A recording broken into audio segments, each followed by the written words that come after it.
felt utterly unlike herself. It began with an odd itch, then a potent foul odor, followed by sharp lower abdominal pain. She hurried to the clinic, where the nurse prescribed antibiotics, but nothing improved. 2 weeks later, something far worse occurred. Her pants were constantly wet, not with urine, but with a thick blackish fluid. One day in the bathroom, she screamed, "Maggots, live maggots, crawling out from between my legs." This is Blessing's harrowing story. Stay tuned. The sun beat down relentlessly that day. Blessing sat at the back of the lecture hall, finding herself with her exercise book. She hadn't eaten all morning, her eyes dulled by hunger. Her thoughts drifted far from the lecture, consumed by worries about her mother, Mema, who had been coughing blood for weeks. The hospital bill was a staggering 70,000 naira, yet Blessing had only 2,300 naira in her account. After class, she dragged her feet back to her hostel room as if carrying stones. Upon reaching her door, she found her roommate Vanessa painting her nails, a phone pressed to her ear. "Hey girl," she greeted, ending her call. "You look like you're about to faint. You haven't eaten." Blessing weakly shook her head. "No money." Vanessa put down her nail polish and stood. "Look, Blessing, you can't go on like this. Your mom's sick and you're suffering, yet you're still playing the good girl. Let me help you." Blessing frowned. "Help me how?" Vanessa grinned. "I know a man, very clean, very rich, and very generous. He doesn't ask for nonsense. He just likes clean, respectful girls. One night with him, and your mom can have surgery and even buy drugs for a year." Blessing's heart pounded. She had never considered such a thing, but the image of her mother, frail and coughing in the hospital, was too potent. That night, after crying alone in the bathroom, she emerged and told Vanessa, "I'll do it, just once." Around 10:30 p.m., a black jeep pulled up outside their hostel. Vanessa handed Blessing a simple black gown and red lipstick. Her hands trembled as she applied it, staring at her reflection. She whispered, "Just one night. For Mama, just one night." The man in the jeep was dark-skinned, clean-shaven, and wore a gold wristwatch that shimmered in the night. He smiled upon seeing her. "You are more beautiful than she said." He spoke with a deep voice. Blessing merely nodded, too terrified to speak. They drove to a secluded hotel outside town. He booked a luxurious room on the top floor, offered her a glass of juice and said, "Just relax, I don't bite." Blessing didn't drink the juice, but the rest of the night was a blur. The next morning, she awoke alone. The man was gone, but on the table lay an envelope containing 500,000 naira and a small note, "Take care of your mother. I'll reach out again if needed. M." She clutched the money and burst into tears. That same day, she settled her mother's hospital bills. Her mother's treatment began and the cough started to subside. For the first time in a long while, Blessing smiled. But what she didn't know was that night hadn't been free. Her womb had been sold. A month later, Blessing started feeling strange, itching, a foul smell, and lower abdominal pain. She went to the clinic where the nurse prescribed antibiotics, but nothing changed. 2 weeks later, she noticed something horrifying. Her pants were always wet, not with urine, but with a thick blackish fluid. One day in the bathroom, she screamed, "Maggots! Yes, maggots! Wriggling alive, crawling from between my legs." She collapsed on the floor. Blessing awoke in a hospital bed. The sharp white light above her made her eyes blink rapidly. Her roommate, Vanessa, stood beside her, looking shocked. "Blessing, Blessing," she called her, shaking her gently. Blessing slowly turned her head over. "I saw them crawling," she whispered weakly. "There were maggots inside me." The nearby nurse looked confused. "Maggots? What do you mean?" But Vanessa didn't seem surprised. She just turned away, biting her lip as if hiding a secret. Doctors ran test after test. STD negative, ultrasound clear, urine normal, pregnancy negative. The results claimed she was fine, but Blessing knew she wasn't. That night, while everyone slept, she returned to the bathroom. As she sat on the toilet, a sharp knife-like pain shot through her womb. She looked down and screamed. Maggots were crawling again, slimy, white, and alive. Trembling with fear, she used a bucket of water to flush them away. When she looked in the mirror, she didn't recognize herself. Dark circles had formed under her eyes. Her lips were dry. She looked like someone who had been cursed. She called Vanessa. Vanessa, she cried, you told me the man was clean. You said it was safe. Vanessa wouldn't meet her eyes. Instead, she whispered something that froze her heart.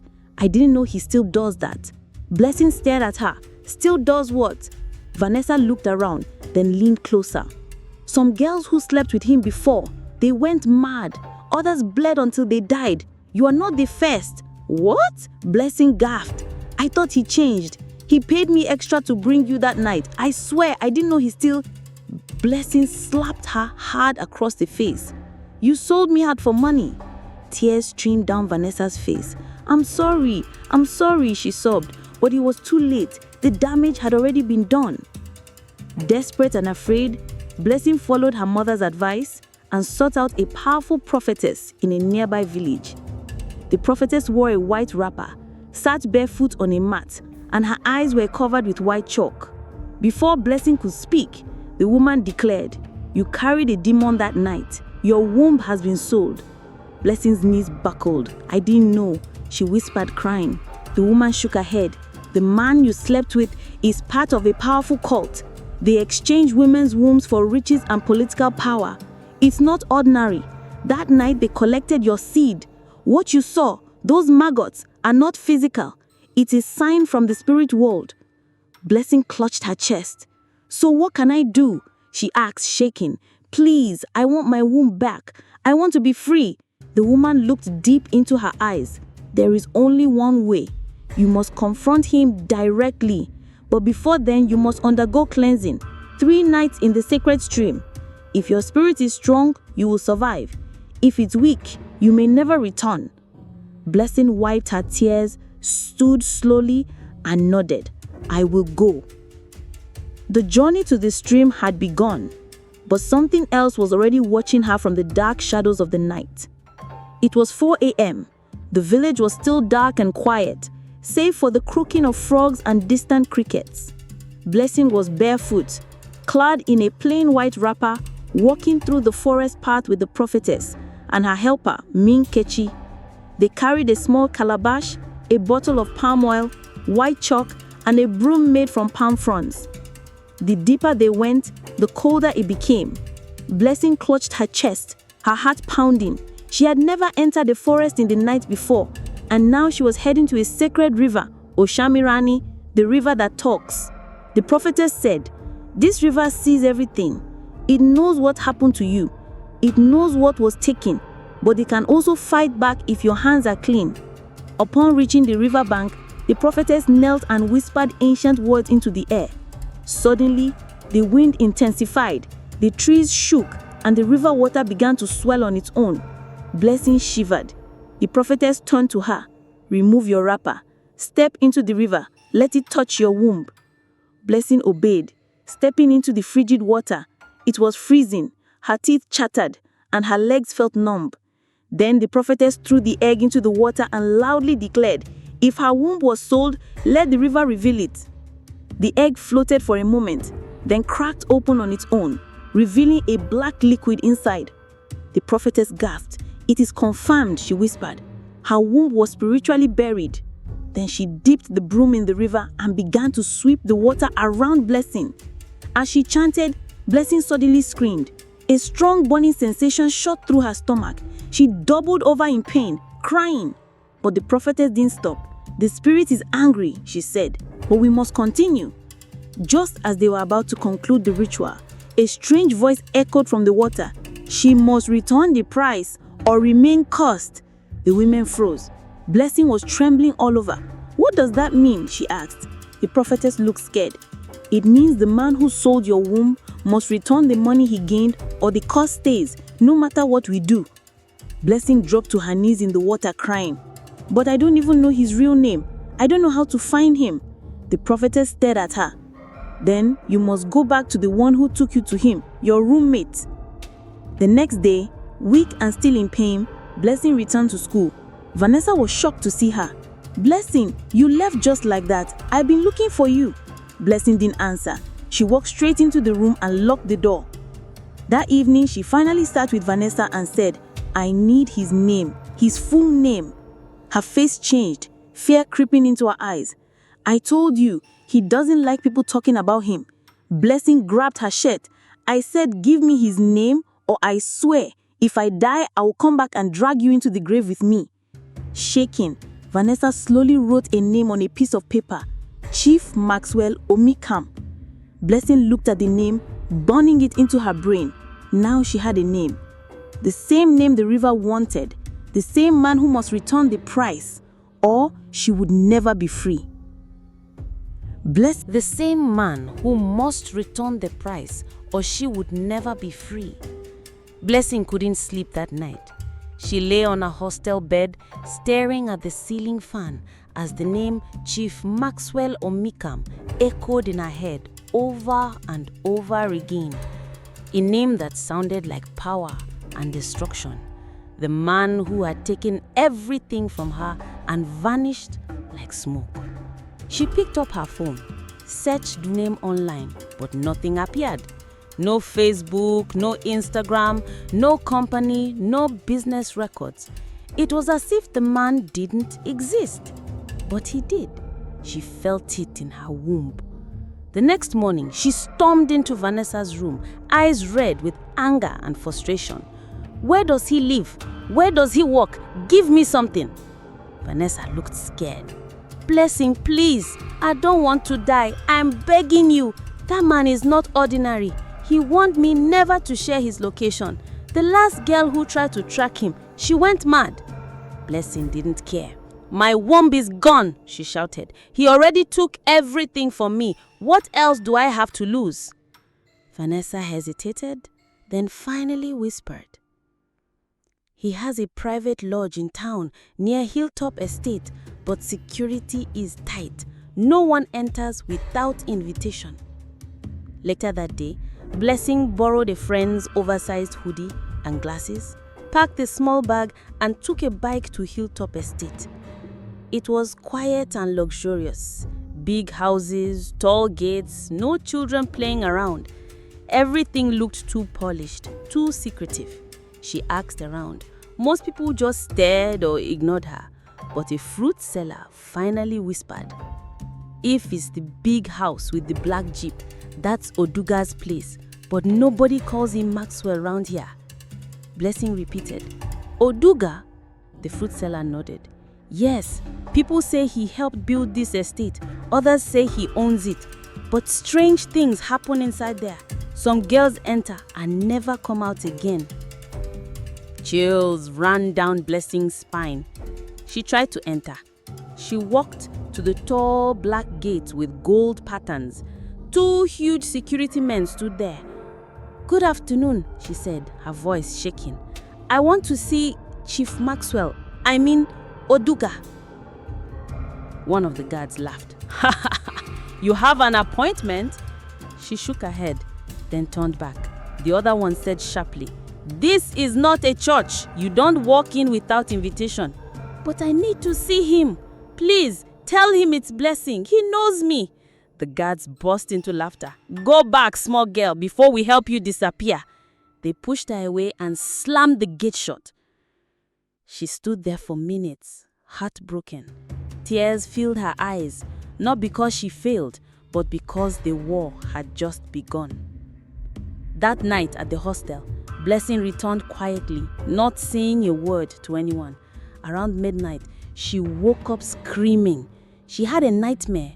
In the dream, she was inside a coffin, but the coffin was filled with maggots, and standing over it was Chief Maxwell, wearing red beads and smiling wickedly.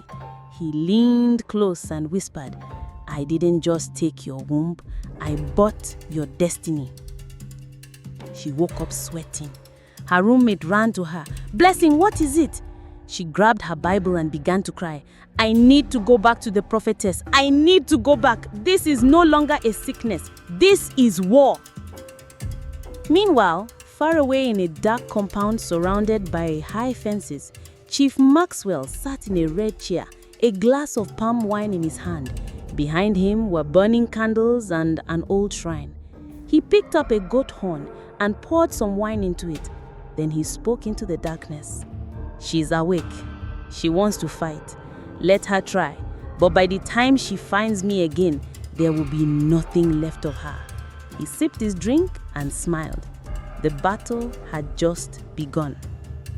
By 6 a.m., Blessing was already on her way back to the prophetess's compound. She hadn't eaten. She hadn't spoken to anyone. Her body felt weak, but her spirit was burning with one desire: to reclaim what was stolen. The journey took over 2 hours, but she didn't care. When she arrived, the compound felt different, quieter, darker, colder. The prophetess was sitting outside already, as if she had been expecting her. She didn't smile. She didn't greet. She just looked into Blessing's eyes and said, "He knows you are searching. That's why he's sending shadows to block your way. I saw him in my dream, smiling inside a coffin of maggots. He said he bought my destiny." The prophetess stood. "It's time we open the truth." That evening, as the sky turned orange, the prophetess prepared a sacred mirror made of goat skin, powdered cackle, and cow blood. She drew strange signs on the ground and lit 7 red candles in a circle. Then she placed the mirror in the middle and told Blessing to sit. "Do not blink," she warned. "Whatever you see, do not speak until the mirror goes dark." Blessing nodded and stared into the strange object. At first, nothing. Then slowly, images began to appear. She saw a river, then a naked, shaking girl being led by 2 women into the river. That girl was her. Then the image changed. She saw the night she was in the hotel room.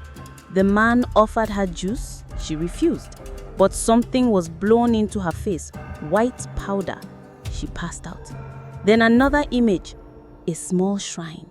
A man in red beads and a black wrapper stood over a clay pot filled with blood. Chief Maxwell. He dipped his fingers in the pot, pulled out a tiny image of a womb made from wax, and whispered, "This is my offering. Give me political power. Take her ability to carry children." He buried the wax womb into the soil. Then the image flashed again. This time, she saw herself older, married but barren, crying as doctors told her she had no womb. Then a voice echoed inside the mirror. "Unless he returns what he took, your future will be full of tears." Suddenly, the mirror went dark.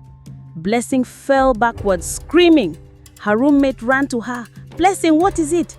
She grabbed her Bible and began to cry. "I saw everything," she sobbed.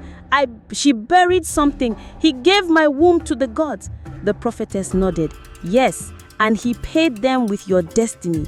That's why nothing has worked for you." Blessing looked up, voice shaking.